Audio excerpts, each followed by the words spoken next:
ونصلي على رسوله الكريم أما بعد فأعوذ بالله من الشيطان الرجيم بسم الله الرحمن الرحيم وإذا سألك عبادي عني فإني قريب أجيب دعوة الداعي إذا دعان فليستجيبوا لي وليؤمنوا بي لعلهم يرشدون صدق اللہ العظیم۔ آج کے سبق میں بہت اہم عنوان جو ہر بندے کے لیے، چاہے وہ بوڑھا ہے، جوان ہے، مرد ہے یا عورت، ہر ایک کے لیے اہم ترین ضرورت ہے۔ عنوان یہ ہے کہ اللہ رب العزت ہر کسی کی دعا کو سنتا ہے۔ اللہ رب العزت ہر کسی کی دعا کو سنتا ہے۔ آج معاشرے میں ایک غلط فہمی پیدا ہوئی ہے، وہ یہ ہے کہ لوگ باہم یہ تبصرہ کرتے ہیں، علاقے کے امام، عالم دین، باشرہ انسان سے کہتے ہیں کہ آپ ہمارے لیے دعا کریں،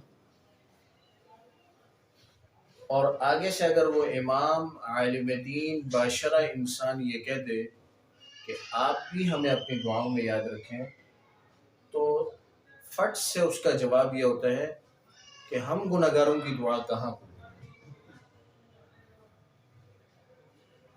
حالانکہ اللہ کا قرآن اس کے برعکس بات کرتا ہے۔ ایک دیہاتی صحابی اللہ کے محبوب پیغمبر کے پاس آئے اور آ کر کہنے لگے، اے اللہ کے نبی، اللہ ہم سے قریب ہے یا دور ہے؟ میں آہستہ آواز میں دعا کروں یا بلند آواز سے دعا کروں؟ نبی کریم صلی اللہ علیہ وسلم خاموش ہو۔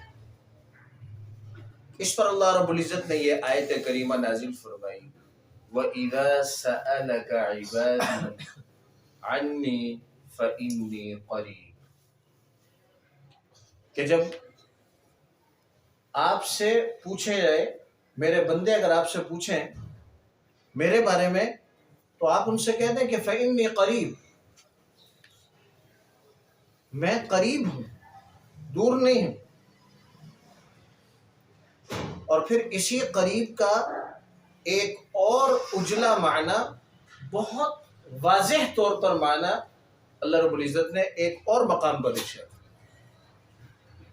وَلَقَدْ خَلَقْنَا الْإِنسَانَ وَنَعْلَمُ مَا تُوَسْوِسُ بِهِ نَفْسُهُ وَنَحْنُ أَقْرَبُ إِلَيْهِ مِنْ حَبْلِ الْوَرِيدِ۔ اللہ فرما رہے کہ میں تو تمہاری شاہرگ سے بھی زیادہ قریب ہوں، نحن اقرب، میں بہت زیادہ قریب ہوں، الیہ، ان کے، من حبل الورید، ان کی شاہرگ سے بھی زیادہ قریب۔ جو اللہ اتنا قریب ہے تو بندے کو ہر مشکل میں، ہر پریشانی میں کسے پکارنا چاہیے؟ اللہ۔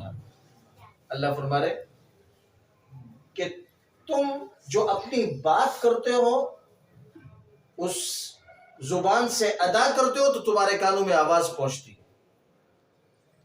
اللہ فرما رہے میں ایسی ذات ہوں کہ میں تمہارے نفس سے بھی زیادہ، تم سے زیادہ قریب۔ اس لیے اللہ رب العزت فرماتے ہیں کہ اللہ اپنے بندوں کے دلوں کے بھید کو بھی جانتا ہے، خیالات کو بھی جانتا ہے کہ اس کے سینے میں کیا خیال چلا ہے۔ کفار مکہ جو قرآن مجید کے ایک معجزے سے اور اس کے ایک اعجاز سے پریشان تھے، وہ یہ تھا کہ بعض دفعہ ایسا ہوتا کہ کفار مکہ آپس میں صلاح مشورہ کرتے، اور صلاح مشورے میں مسلمانوں کو نقصان پہنچانے کے لیے باہم مشاورت کرتے ہیں۔ اور ایک دوسرے سے تذکرہ کرتے. اور اللہ رب العزت قرآن مجید نازل فرما کر نبی علیہ السلام کو مطلع فرماتے کہ یہ سازش تیار ہو رہی ہے، آپ خیال سے رہیے. جب یہ آیت اترتی تو کفار مکہ آپس میں تبصرہ کرتے کہ بھئی ہم میں سے کسی نے یہ بات محمد کو بتا دی ہے صلی اللہ علیہ وسلم. پھر کبھی ایسا بھی ہوا کہ کسی کافر یا مشرک نے اپنے سینے میں کوئی پلاننگ کی اسلام کے خلاف، مسلمانوں کے خلاف. اللہ رب العزت نے قرآن نازل کیا اور نبی علیہ السلام نے جب اس آیت کی تلاوت کی تو وہ حق کا بکا رہ گئے کہ یہ بات تو میں نے کسی سے ذکر ہی نہیں کی، یہ تو محض میرے سینے میں خیال تھا، یہ محمد کو کیسے پتہ چلا؟ تو یہ قرآن کا اعجاز تھا، عاجز کر دینے والا کلام تھا.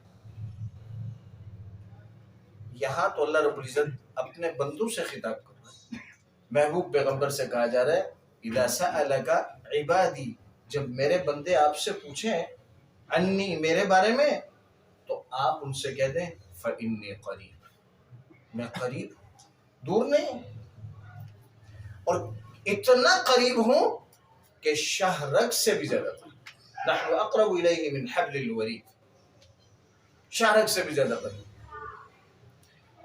اب اللہ کا قرب کیا ہے؟ انسان کا قرب تو یہ ہے کہ ایک انسان دوسرے انسان کے قریب ہوتا ہے، مطلب جسمانی اعتبار سے ایک انسان دوسرے انسان کے قریب ہوتا ہے. اور اللہ رب العزت کی ذات تو جسم سے پاک ہے،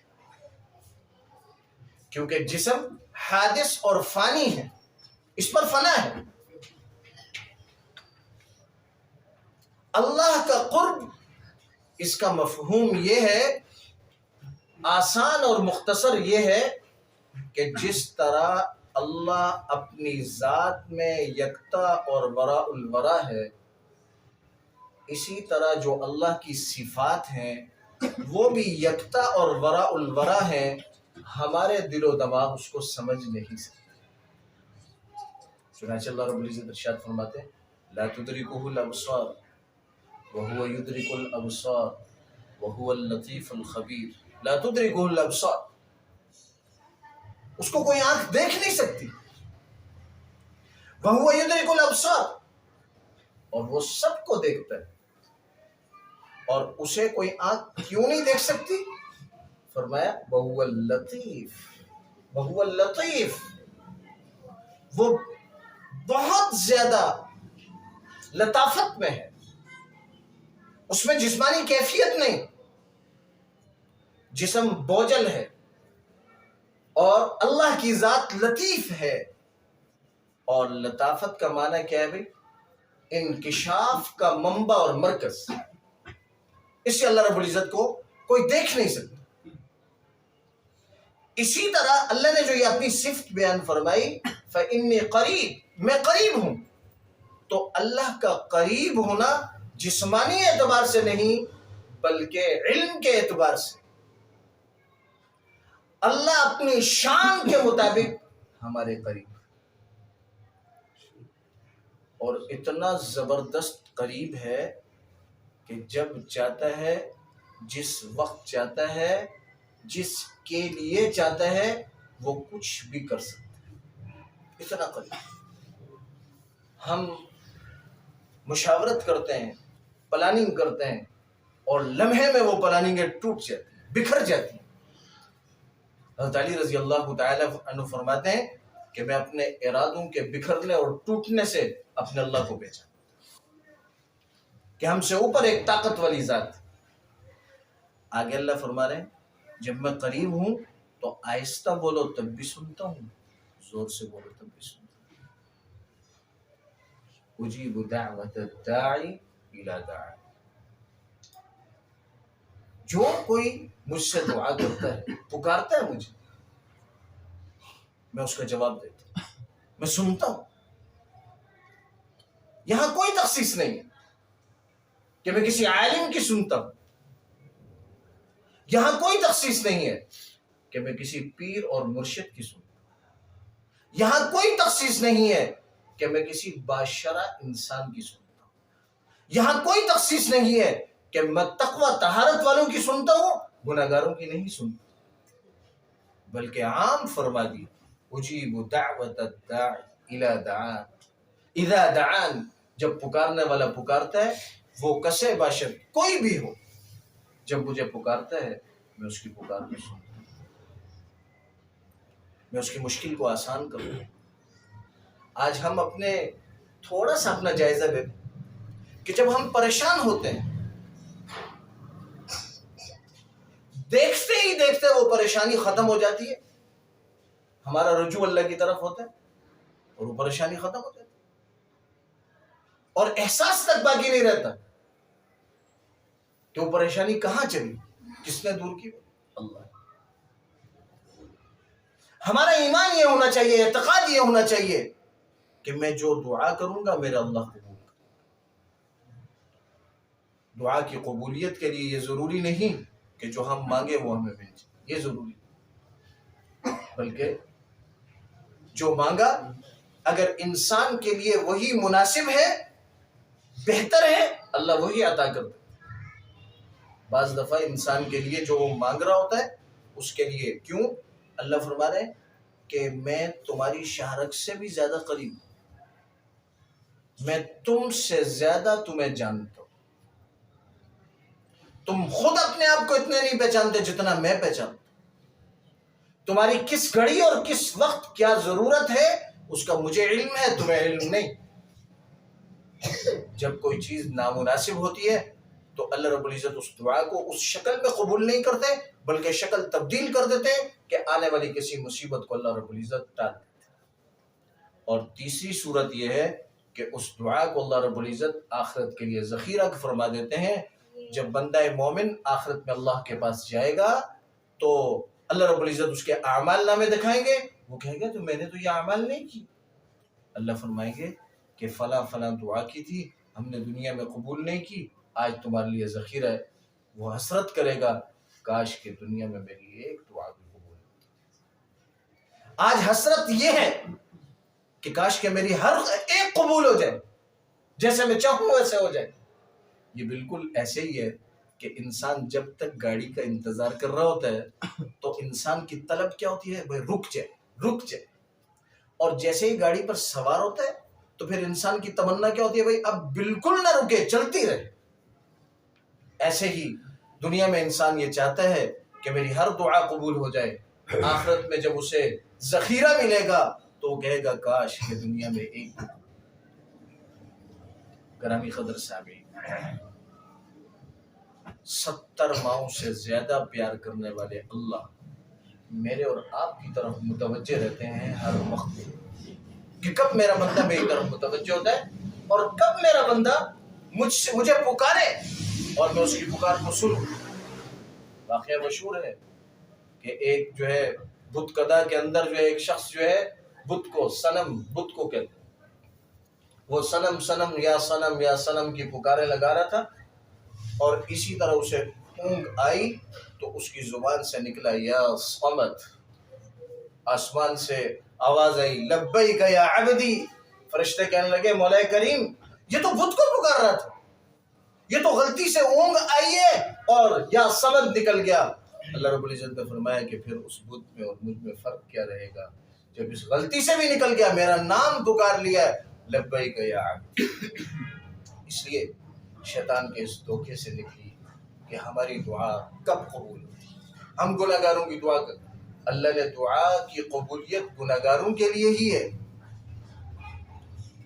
اللہ والوں کے لیے تو اس دعا سے مراتب بلند ہوں گے۔ دعا تو اصلاً ہے ہی گناہ گار کے لیے کہ وہ اپنی گناہوں کی توبہ کرے۔ اللہ آگے بڑے خوبصورت انداز میں عجیب بات کہ میں تمہاری ساری سنوں گا، تم تھوڑی سی میری سنو۔ اور قرآن جس لہجے میں یہاں الفاظ بیان کر رہا ہے میں اس لہجے کی ترجمانی نہیں کر سکتا۔ فَلْيَسْتَجِيبُوا لِي، چاہیے کہ مجھے مان لو، میری مان لو. وَلْيُؤْمِنُوا بِي، مجھ پر ایمان لے آؤ، یقین کرو مجھ پر، جو میرا حکم آئے اسے مان لو اور مجھ پر یقین رکھو. نتیجہ کیا ہوگا؟ لعلہم یرشدون، وہ لوگ فلاح پا جائیں گے، کامیابی حاصل کر لیں گے. کون؟ جو اللہ کے احکام کو مانیں گے اور اس پر یقین رکھیں گے، وہ فلاح کو پہنچے گے، کامیاب ہیں وہ. گرامی قدر سامعین، اس آیت کریمہ میں دعا کی ترغیب. ایک ہے دعا پڑھنا اور ایک ہے دعا مانگنا. دعا پڑھنا اور چیز ہے اور دعا مانگنا اور چیز ہے. ہمارے استاد محترم حضرت مولانا محمد اسلم شیخ گولی شہید رحمہ اللہ تعالی علیہ فرمایا کرتے تھے کہ آج کل ہم دعا پڑھتے ہیں، مانگتے نہیں. کیا ہاتھ دونوں ہمارے اوپر ہیں اور دعا بھی ہو رہی ہے اور دائیں بائیں دیکھا پڑھ رہے ہیں. ربنا آتنا فی الدنیا حسنہ وفی الآخرۃ حسنہ وقنا عذاب النار. یہ دعا پڑھنا ہے، یہ مانگنا نہیں. مانگنا کیا ہے؟ انتہائی تضرع، عاجزی، للہیت کے ساتھ عاجز بن کر پوری توجہ اللہ کی طرف کر کے پھر اپنے اگر ہو سکے تو ایک دو آنسو بہانا، ایک دو آنسو بہانا. اور اگر یہ نہ ہو سکے تو پھر کیا ہے؟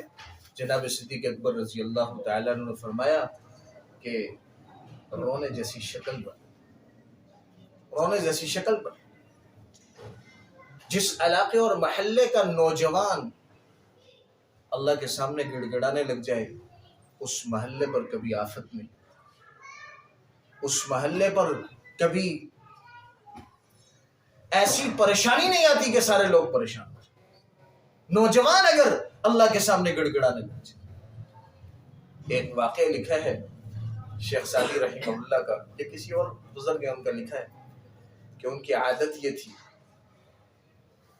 کہ وہ لوگوں سے قرض لیتے تھے اور اللہ کے راستے میں خرچ کرتے تھے.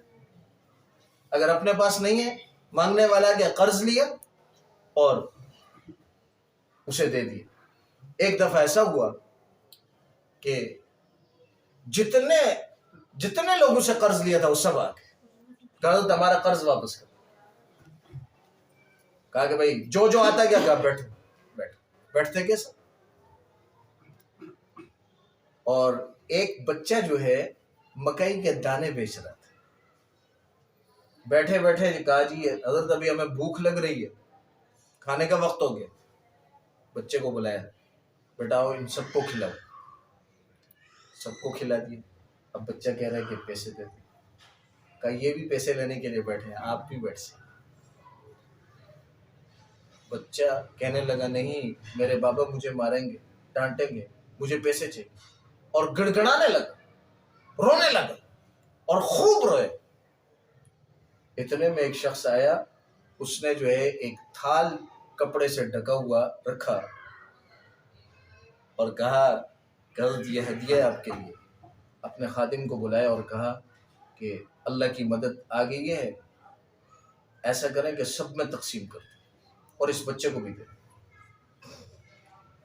کسی نے بعد میں پوچھا حضرت کیا بات ہے کہ اتنے لوگ قرض خواہ تھے، پھر اس معصوم بچے سے بھی آپ نے اس کے سارا جو ہے کھانا لے لیا، اس سے مکئی کے دانے لیے اور اسے بھی پیسے نہیں دیے اور اسے بہت رولایا آپ؟ کہا کہ قرض خواہ تو بہت تھے لیکن گڑ گڑانے اور رونے والا کوئی نہیں تھا. وہ معصوم بچہ تھا.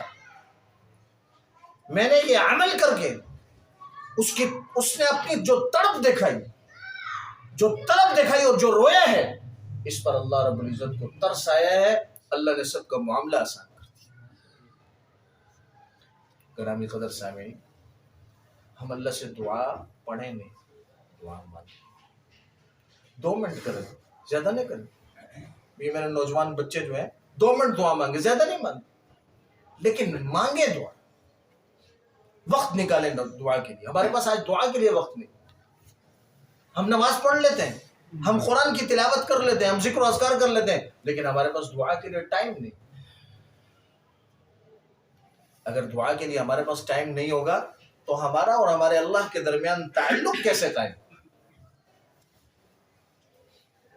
آج کے سبق میں اللہ تبارک و تعالی نے واضح اعلان کیا ہے کہ اجیب دعوت الداعی اذا دعا، میں پکار سنتا ہوں اس کی جب وہ پکارتا ہے. وہ کوئی بھی ہو، میں اس کی پکار سنتا ہوں. اللہ تبارک و تعالی مجھے اور آپ کو خصوصیت کے ساتھ وقت نکال کر پوری توجہ کے ساتھ اپنے اللہ سے دعا مانگنے کی توفیق عطا فرمائے. وآخر دعوانا ان الحمد للہ رب العالمین.